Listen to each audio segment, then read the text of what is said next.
تو یقیناً آپ جانتے ہیں کہ کوئی کسی کے اندر اس قدر مسلمانی نہیں ہوتی کہ وہ ہاتھ ایسی کو اس طرح کسی کے حوالے کرے۔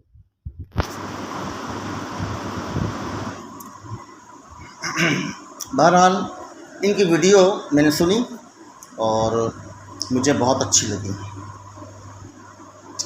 دیکھیں، پاکستان میں جب یہ پی ٹی آئی کا کچرا نیازی جیسے خبیث انسان کی شکل میں مسلمانوں پر جو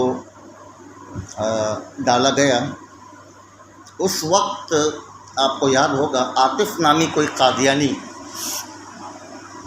وہ اکنامکس کے اندر کوئی ماسٹر ہوگا واللہ عالم، تو اس کو لگایا جا رہا تھا، ٹھیک ہے نا۔ تو قادیانی بول بول کر اس کو بھگا دیا، آپ جانتے ہیں نا۔ تو وہ تو آئین کے تحت ظاہر سی بات ہے آ نہیں سکتا، کیونکہ وہ اگر قارون کے خزانوں کی کنجیاں جو ہے وہ بھی اپنے پاس رکھتا ہو تب بھی اس کی شکل پر لعنت ہے، ٹھیک ہے نا۔ لیکن ایک مثال دینا چاہتا ہوں کہ اگر بالفرض صحیح معاشی یعنی اکنامکس کے اندر کوئی ماسٹر تھا تو ایسے لوگوں کو سامنے لانا چاہیے۔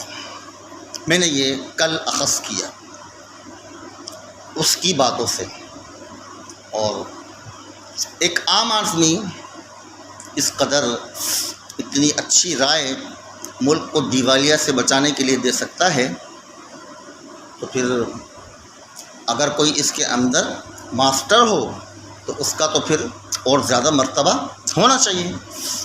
لیکن بات کیا ہے پتہ ہے؟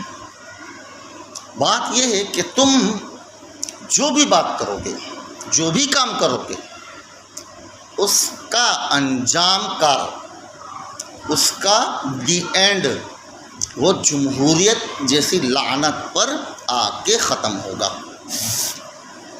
صحیح ہے۔ اور یہ لعنت احادیث رسول صلی اللہ علیہ وسلم کے مطابق انجام کو پہنچنے والی ہے، ایسا نہیں ہے۔ ہر ایک کو اس کا خمیازہ بھگتنا پڑے گا۔ یہ جو آپ صلی اللہ علیہ وسلم نے فرمایا کہ اگر کوئی سود نہیں کھائے گا تو اس کا غبار اس تک پہنچے گا۔ فرمایا یا رسول اللہ تو پھر اس وقت کیا کریں گے ہم؟ تو آپ نے فرمایا استغفار، سمجھیں؟ ہاں، اب اس استغفار سے کیا مراد ہے یہ تو انشاءاللہ میں آپ کو تفصیل سے اس کے متعلق الگ بات کروں گا، لیکن کچھ اوقات بہت کم ہیں، اس لیے میں ذرا گاڑی موٹی موٹی باتیں کر کے آپ کو پیش کرنا چاہتا ہوں۔ تو وہ صاحب ڈیفالٹر پاکستان کے بارے میں بتا رہے تھے کہ کس طرح ہم بچ سکتے ہیں، ٹھیک ہے۔ تو یہ بہت لمبا چوڑا انہوں نے بہرحال سلسلہ بتایا، اور اتنا لمبا چوڑا سلسلہ کرنے کے لیے آج کل کسی کے پاس ٹائم نہیں ہے، سمجھے نا۔ یا مرو یا مار دو، بس اس پر اگر کوئی عمل کر سکے تو بہتر ہے۔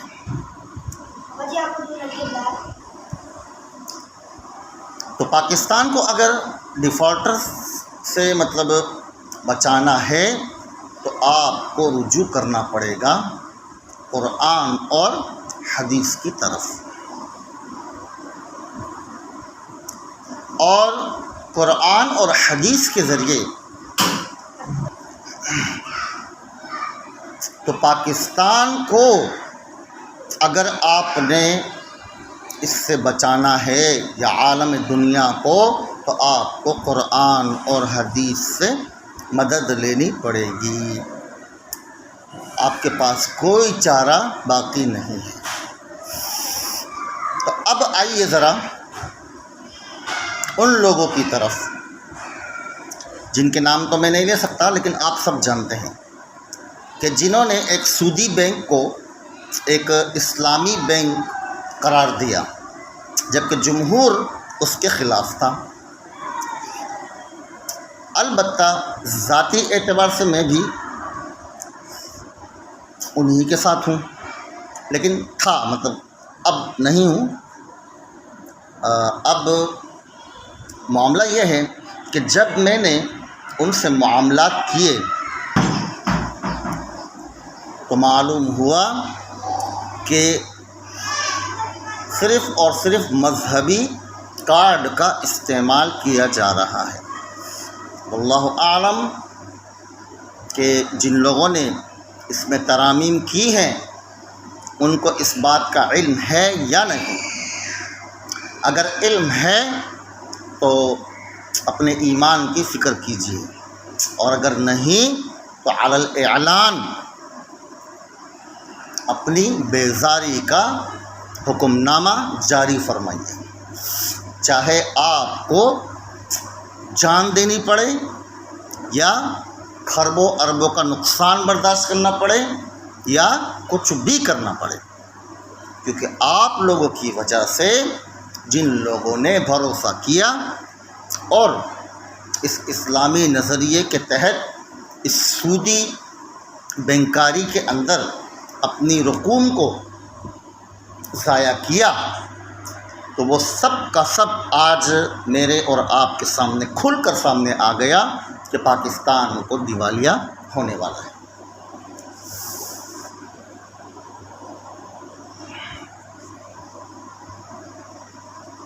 گویم مشکل نہ گویم مشکل، ایسے کچھ جملہ ہے بہرحال کہ ایک تو ہماری ویسے ہی کوئی سنتا نہیں، ٹھیک ہے، اور حضرت نانوتوی علیہ الرحمہ تصفیۃ العقائد اس میں یہ جملہ تحریر فرماتے ہیں، تو الفاظ میرے ذہن سے نکل رہے ہیں، گویم مشکل وگرنہ گویم مشکل، ایسے کچھ الفاظ ہیں۔ مطلب یہ ہے کہ ایک تو ہم ویسے چھوٹے موٹے لوگ ہیں نا کہ ہماری ویسے بھی کوئی سنتا نہیں، اور اگر نہ کہیں تو ضمیر چھوڑتا نہیں۔ تو بات یہ ہے بھائی کہ جب آپ کسی ایک سودی بینک کو اسلامک نام دے سکتے ہیں کسی تعویل کی بنا پر، تو تمام بینکوں کو وہی اصلاحات کے ذریعے آپ اسلامی نام دے سکتے تھے، یعنی جو ترتیب آپ نے وہاں قائم کی تو وہ ترتیب آپ دوسرے بینکس میں بھی کر سکتے تھے، یا نہیں؟ آپ کو کسی نے منع کیا؟ یقیناً ایسا ہو نہیں سکتا۔ ہر بینک چاہے گا، ہر شخص چاہتا ہے کہ وہ حلال کھائے، لیکن آپ نے ایک ہی کو کیوں چوز کیا، کیوں منتخب کیا؟ وجہ اس کا جواب کوئی نہیں جانتا ہوگا، لیکن کچھ میں جانتا ہوں، لیکن کہنا میں نہیں چاہتا۔ دوسری بات یہ ہے کہ کچھ دن پہلے معلوم ہوا کہ پاکستان ہر سال غالباً کچھ 44 ارب ڈالر ایسے ہی دے رہا ہے، یعنی قرضہ اپنی جگہ موجود ہے، فلا یربو عند اللہ، قرضہ اپنی جگہ موجود ہے اور وہ بیچارہ 44 ارب دے رہا ہے۔ تو میں حیران ہو گیا کہ یہ تو وہ سلسلہ ہے جو خالص سود پر مبنی ہوا کرتا ہے۔ پہلے زمانے میں یہی تھا کہ جب 1 لاکھ لے لیا کسی سے تو 5-5 ہزار ماہانہ دیتا رہے، 3-3 ہزار دیتا رہے، جب تک کہ لاکھ روپے کو نہ لوٹا دے۔ تو یہ تو خالص سود ہو گیا۔ بہرحال بینکنگ کے حوالے سے مجھے اتنی نہ معلومات تھی، نہ میں کبھی ان میں پڑھتا ہوں، میری عادت ہے، لیکن چند ایک معاملات میزان سے میں نے کرنا چاہے تو وہ 0/0 تھے۔ تو علل اعلان میں اس بات کو انشاءاللہ باقاعدہ دلائل کے ساتھ ثابت کروں گا کہ جتنے بھی معاملات کسی نے ان کے ساتھ کیے ہیں اس کی شریعت میں اب گنجائش کوئی نہیں. میں یہ نہیں کہہ رہا کہ شروع سے ہی غلط، لیکن اب اس کی گنجائش باقی نہیں رہی، کیونکہ اضطرار، حالت اضطرار، عموم بلوا جب ہو جائے تو وہاں کچھ اصلاحات بہتر ہوتی ہے نہ کرنے سے. لیکن اب ایسا نہیں ہے. اب آپ کو علل اعلان اس بات کو ثابت کرنا پڑے گا اور اپنی ذات کو بری ذمہ کرنا پڑے گا اس بات سے کہ اب ہمارا ان سے کوئی تعلق نہیں. ٹھیک ہے؟ کیونکہ اسلامک بینکنگ اس کو ہونا چاہیے سہولیات پر. ٹھیک ہے؟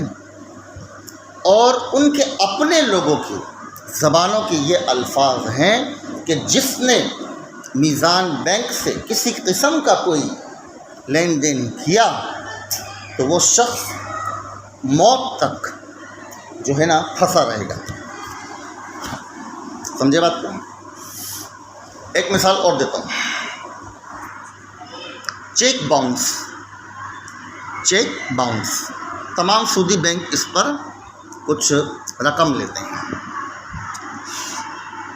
تو میں نے ان کے مینیجر سے کہا کہ ہم ATM مشین میں جب اپنا کارڈ ڈالتے ہیں اور اس سے کچھ رقم نکالتے ہیں تو وہ ہمیں معلوم ہے نا کتنی ہے، 2 ہے، 3 ہے، 5 ہے، 10 ہے. اس کے باوجود ہمارے پاس موبائل پر ایک میسیج آ جاتا ہے جبکہ اس کی حاجت نہیں ہے. تو اب بات یہ ہے کہ جب چیک باؤنس ہو گیا بالفرض اور آنر کو، مالک کو معلوم نہ ہوا، ٹھیک ہے، تو آپ نے پینلٹی لگا دی 2000 کی، 3000 کی، 5000 کی. کیوں؟ جب اس کھاتے کے اندر، اس اکاؤنٹ میں کچھ رقم پہلے ہی کم ہے، اوپر سے آپ نے مزید 2000 اس میں سے کم کر دیے. تو مجھے یہ بتائیے اس بندے کا آپ کے پاس پیسے رکھوانا یہ کس طرح درست ہوا؟ یعنی میزان بینک سے میں میزان بینک کا قرضدار ہوں 5000 روپے کا، اور اس حال میں کہ مجھے معلوم ہی نہیں کہ ان پر جو ہے مجھے ان کو قرض ادا کرنا ہے. تو میں نے ان کے مینیجر سے کہا کہ یہ ترتیب مجھے آپ کی سمجھ میں نہیں آئی. کیوں؟ وہ تو اتفاقاً ہوا، جو وہ لمبی کہانی ہے چھوڑیے. تو وہ بدبخت کہنے لگا اکڑ اکڑ کے کہ تاکہ لوگ بلا وجہ بینک کا مذاق نہ اڑائیں، یہ نہ کریں، وہ نہ کریں. میں نے کہا بات سنو ادھر کہ کوئی پاگل کی اولاد نہیں ہے. چیک پر ساری دنیا کام کرتی ہے اور کسی کو کوئی حاجت نہیں پڑی کہ وہ بلا وجہ کے چیک لکھ کر باؤنس کرواتا رہے. تو آپ کا بینک اسلامی اور شرعی اعتبار سے اس کے اندر تو مشابہت رکھتا ہے پوری کلن سودی بینکاریوں کے ساتھ. ٹھیک ہے نا؟ جبکہ یہ شق آپ کے پاس اس کا کوئی حل ہونا چاہیے تھا اسلامی، اور حل یہ ہونا چاہیے تھا کہ اس کے چیک میں جس قدر رقم موجود ہو اس کے اکاؤنٹ میں وہ دی جائے اور اپنی جیب سے بھر کر اس کیش کو کلیئر کیا جائے اور اس کے آنر کو طلب کیا جائے یا اس کو خبر کی جائے. یہ ہے ہمارا اسلامی اصول. بات سمجھے؟ چھوٹی موٹی رقم کی بات کر رہا ہوں، پوری کی پوری رقم کی نہیں. یعنی جو معمولی جو کھاتے ہوتے ہیں، یہ نہیں کہ ابھی کسی نے 1 ارب روپے کا چیک دے دیا ہے اور وہاں 1 کروڑ ہے تو 90 کروڑ بینک دے رہا ہے، ایسا بھی نہیں، معمولی جو چھوٹے موٹی باتیں ہوتی ہیں. کیونکہ جب بنیاد غلط ہو تو اوپر کی منزل خود بخود اس بات کا پتہ دیتی ہیں کہ یہ چیز ہی غلط ہے. تو میں نے کہا کس کا دماغ خراب ہے کہ وہ اس طرح کے فالتو کام کرے گا، مجھے آپ بتائیے. یہاں تو آپ کی مشابہات ہو گئی سودی بینکاریوں سے. ٹھیک ہے، اور ہمارے ہی اکابر علماء نے آپ کے لیے کوئی سہولت نکال دی عموم بلوہ کی بنا پر، لیکن وہ ایک حالت اضطرار سمجھیے.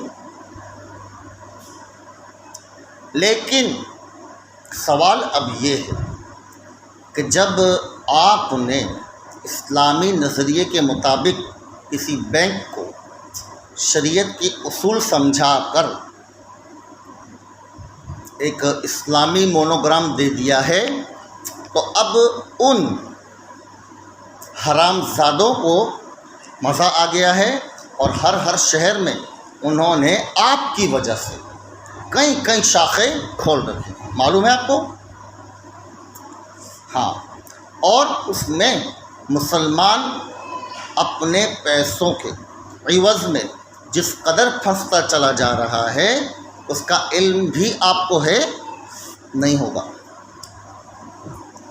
اور یک نشد دو شد، اوپر سے ڈیفالٹر پاکستان کے اندر لوگوں نے بائیکاٹ بھی کرنے کا ایک ٹویٹ وغیرہ دیا. مسلم بینک سے ہمارا بائیکاٹ، اس سے بائیکاٹ، اس سے بائیکاٹ. کیا مطلب؟ بائیکاٹ کا مطلب یہ ہوتا ہے کہ گویا کہ آپ کے پاس اس کا متبادل موجود ہے. نہیں ہوتا ہے؟ ایسا ہے نا؟ تو اس متبادل کے اندر جو حرام کاریاں غیر شرعی کام ہو رہے ہیں اس کا تمام کے تمام بار آپ کے سروں پر جا رہا ہے. ٹھیک ہے، اور یہ ہے آیت کی تفسیر، فَأَحْبَطَ أَعْمَالُكُمْ وَأَنْتُمْ لَا تَشْعُرُونَ. سمجھ میں آ گئی؟ تو جنہوں نے بھی یہ کام کیا ہے، مزید اس پر بات انشاءاللہ جلد کروں گا، ذرا وقت کی کمی ہے تو یہ سلسلہ ابھی ذرا میں نے شروع کیا ہے، اسی غور سے سن لیجئے کہ ڈیفالٹر ہونے سے کون کس طرح بچے گا. سمجھ میں آ رہی ہے؟ یہ جو لوہے کو لوہے سے آپ کاٹنا چاہتے ہیں اس کا تصور ذہنوں سے نکالتے ہیں، ہو نہیں سکتا.